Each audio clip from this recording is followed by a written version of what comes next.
Thanks for listening. I just wanted to make a quick rant here, and maybe give out a PSA here to remind everyone that immigration control is actually communism. Founded on the same principles anyway. The ideas are the same, collectivism in general, and an easy way to showcase that and to bring that to light in debate with statists is to just ask them, do you own the country?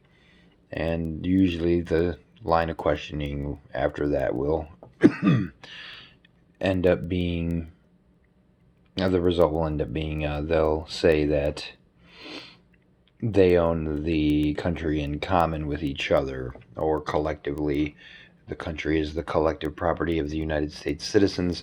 All of that is, of course, bunk. But further to the point of this video is that's inherently collectivist. I mean, it doesn't really even need to be explained any further than that. The only reason it would be is because people are indoctrinated and they don't understand what they're actually saying. So it's really easy to get people to say that. It's just, most people who would argue against immigration control, however, most people are collectivists anyway, so they would have a hard time articulating why that is illegitimate, because they share the same fundamental beliefs.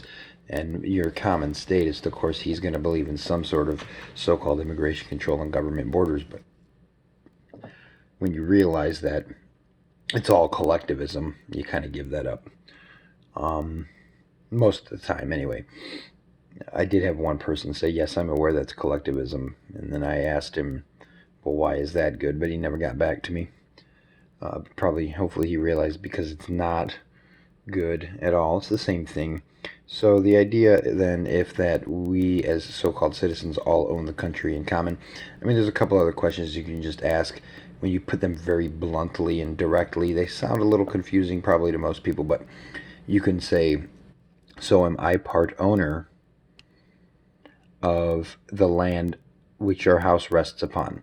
Am I part owner of your property? Do you and I have any property in common? Do you and I have any shared property? And the only thing he could possibly say it would be, yeah, the country. Are you a citizen? Yes, then the country. And it's like, well, what do you mean by that? And, basically what they mean is all of the land perceived to be within the alleged government borders. So, I mean, it's inherently collectivist, right? It doesn't really need to be explained any further than that. If you even have a basic understanding of vocabulary, you basically think that all 310 million people, or however many citizens they are, however many of them are so-called citizens, and I'll even give you one more, and actually pay taxes. They're allegedly the owners of all this land, and that's simply insane. Like, no, you are not part owner of Arizona desert because the government forces you to pay for roads. Or whatever, to have border guards in the desert. You don't own that stuff. Just because you pay or just because you're extorted doesn't mean you're the owner. I mean, there's other times when, there's an argument to be made that taxpayers are entitled to restitution and such, but logistically, we own the entire country doesn't hold water. It doesn't hold up to liberty.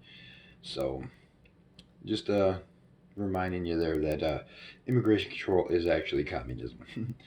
The same fundamental collectivist belief that we all own the country, and more appropriately, really what they actually believe is that the state owns everything. They say the state is their representative and this, that, and the other thing, but they don't make any rules. They want the state to make the rules. They're okay with the government making the rules. They think that's the government's job. And then they turn around and they say, well, we actually own it. And it's like, well, no, you don't. Nothing you say implies that you actually own it, and not even the fact that you pay so-called taxes. Nobody owns anything just because they pay taxes. They're entitled to restitution, but as it stands right now, your restitution still wouldn't even be land in the Arizona desert that nobody lives on or something. I mean, somebody would have to go claim it as ownership to then give it to you. Like, I don't need your permission to go live in the friggin' desert. They think they do. They think everybody needs permission to walk through the desert, and everybody needs government permission to ride around and all this. So, they're inherently collectivists. There's really no two ways about it. You can feel free to comment or post or berate me or whatever you're going to do. But yeah, if you believe in immigration control, you're a collectivist. And interestingly, it has been turned around to say that the socialists, if you don't believe in government borders, you're somehow a socialist. It's just like, I mean, if you read any of the socialists, Marx even, they believed in government borders. And that's, every communist, so-called socialist country that has ever existed has heavily immigration control because they have to, because, well, they don't have to, but within their belief, they have to, and within the way that they try to make their system work, they have to, because they're collectivizing all of the resources. So they have to keep tabs on who the so-called citizens are that are taking from their resources. And I mean, at face value, that's obviously a decent idea. So it's not a, I mean, that part of it is not inherently a bad idea to keep track of your resources. The bad part of it is that you think all of this land is collectively so-called ours, and it's not. You have your property, I have my property. I don't even know you. Chances are, if you're listening to this, well, I guess maybe given my audience, I do actually know you. But um, if you're some person I don't know, obviously we have no property in common.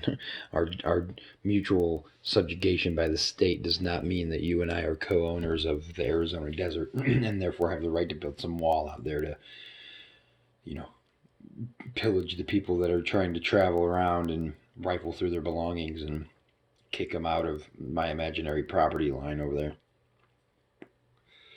But yeah, so I guess I'll end rant on that one. I just think it's interesting that it's flipped around.